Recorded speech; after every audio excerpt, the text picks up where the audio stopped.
Greetings from FIBO. This is Honza Cavalier reporting for Muscle&Fitness, and standing next to me is big Luke SANDOE. Hey, how man, you doing? You good? You good, man, you good. I'm really good, but you good? I'm amazing. Brilliant, brilliant. Great to see you here, because you didn't necessarily plan to be here, right? Well, yeah, Redcon asked me about 2 weeks ago, and I completely forgot that FIBO was even happening. And then about two days ago, they're like, oh, are you still coming to FIBO? I was like, yeah. So here I am. Tell our listeners, fans, how many miles have you been traveling in last month? Because it's been something crazy, right? All of them. All of the miles.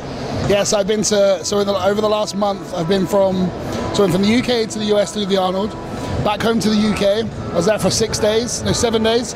Then I flew to Australia, and I was there for 3 or 4 days. Then I flew back home. I was home for 6 days, and then I flew to Indianapolis. I got home 2 days ago, and now I'm here. So I've been doing a lot of traveling. So you went to Arnold Classic to be in top 6. You were expecting this result. You knew that to be in top 6, you have to beat some guys like Rafael Brandao, Steve Kuklo. But in front of you, there were guys like Cedric, William, Brandon, and it wasn't a sure thing that you can beat them. Of course, you thought that it's possible, but top 6 was the goal. After all, you placed third, which is fucking amazing. Yeah, it's crazy. So I mean, when the lineup came out, I was like, oh, top 6 is going to be really difficult. And in my head, I was like, I can do it, but it's gonna take some doing. I always knew in my head, I visualized that top 6, and I knew if I did the work, I'd get that top 6 regardless. So to creep up to third, that was pretty amazing, and it's given me a lot more self-confidence as well moving forward, which is nice. So you were very close to 100%. You were definitely your best ever. Yeah, it's my best ever. But what could you improve on from that Arnold Classic? You were very full. You were definitely dry. Yeah, you were shredded. Yeah, I mean, getting dry and hard was easy because I was nice and fresh. I hadn't traveled anywhere, so it was relatively easy to get nice and dry. I was probably only about 80% full, but I wanted to be dry, and that was the main thing. So I mean, the Olympia's next. So for me, in terms of improvements, there's a few body parts I want to bring up. I mean, I've got 5 more months in the gym, and it's more just about maturity now, because if I'm slightly off, like I was at the indie show, I don't look as hard. Like, don't get me wrong, Steve and Akeem were fantastic, but I was leaner than both of them. They looked harder than me, and I think a lot of that is to do with the muscle maturity, and that's something for me that's just going to take time. So all I need now is just time to improve what I have, keep putting on muscle where I need it, and just improving my overall physique rather than trying to put on 15 pounds of muscle. So from Columbus, US, you went to Australia, Melbourne. Yeah. From Australia, Melbourne, you went to home, and then after that, Indianapolis. It was lots of traveling. You were tired. Yeah. You were jet lagged. I know it's a stupid question, but what can you do better in the future so you can be drier, fuller, and not feel that effect of traveling? I think it's I don't know, because I mean, I traveled I was in 3 different time zones in 3 weeks, and every time you have to carb up, dry out, and then you have to deplete, carb up, dry out, and then you have to do that again and again and again. So your body's doing this, and there's the rebound each time from drying out, and then you add that on top of the traveling. I think if I travel again, so say if I were to do 3 shows back to back and they're all in the States, I would stay in the States for that whole time. And I try and pick my battles a bit more. So looking back, I probably should have skipped Australia and just done the Arnold, gone home for 3 weeks, then done Indy, and I would have been just as fresh for Indy as I was for the Arnold.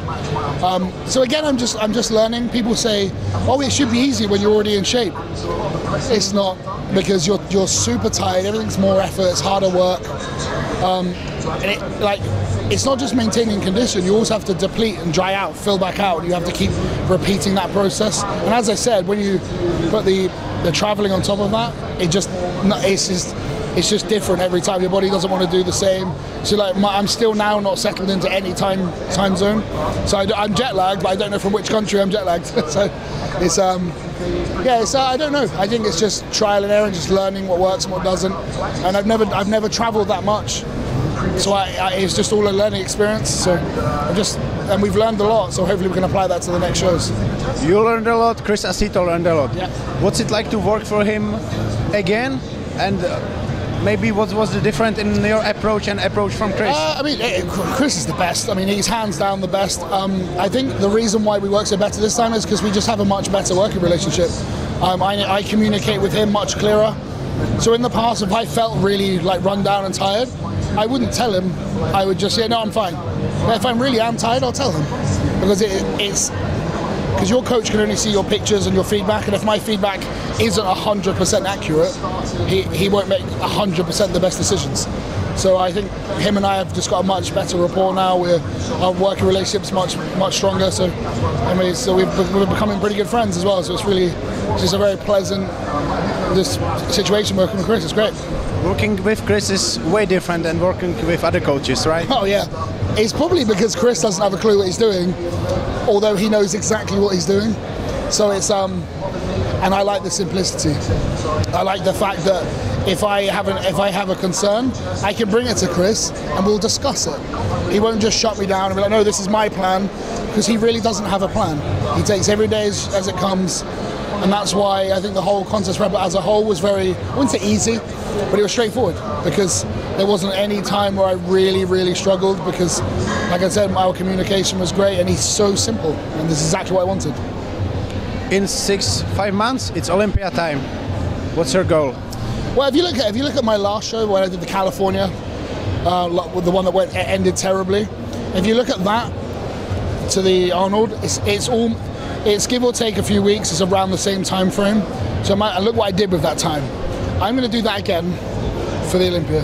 So I have I think it's about 5.5 months, and that's 5.5 months in the gym.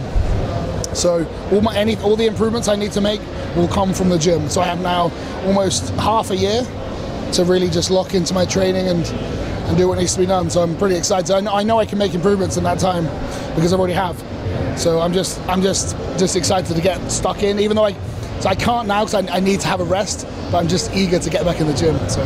Yesterday I did an interview with Neil Hill. Okay. I asked him about the rise of UK bodybuilding scene because it's been something crazy. Yeah. It's you, it's James, it's Jordan, it's Samson, it's Mark Hector. Yeah. Future of bodybuilding, maybe. Yeah.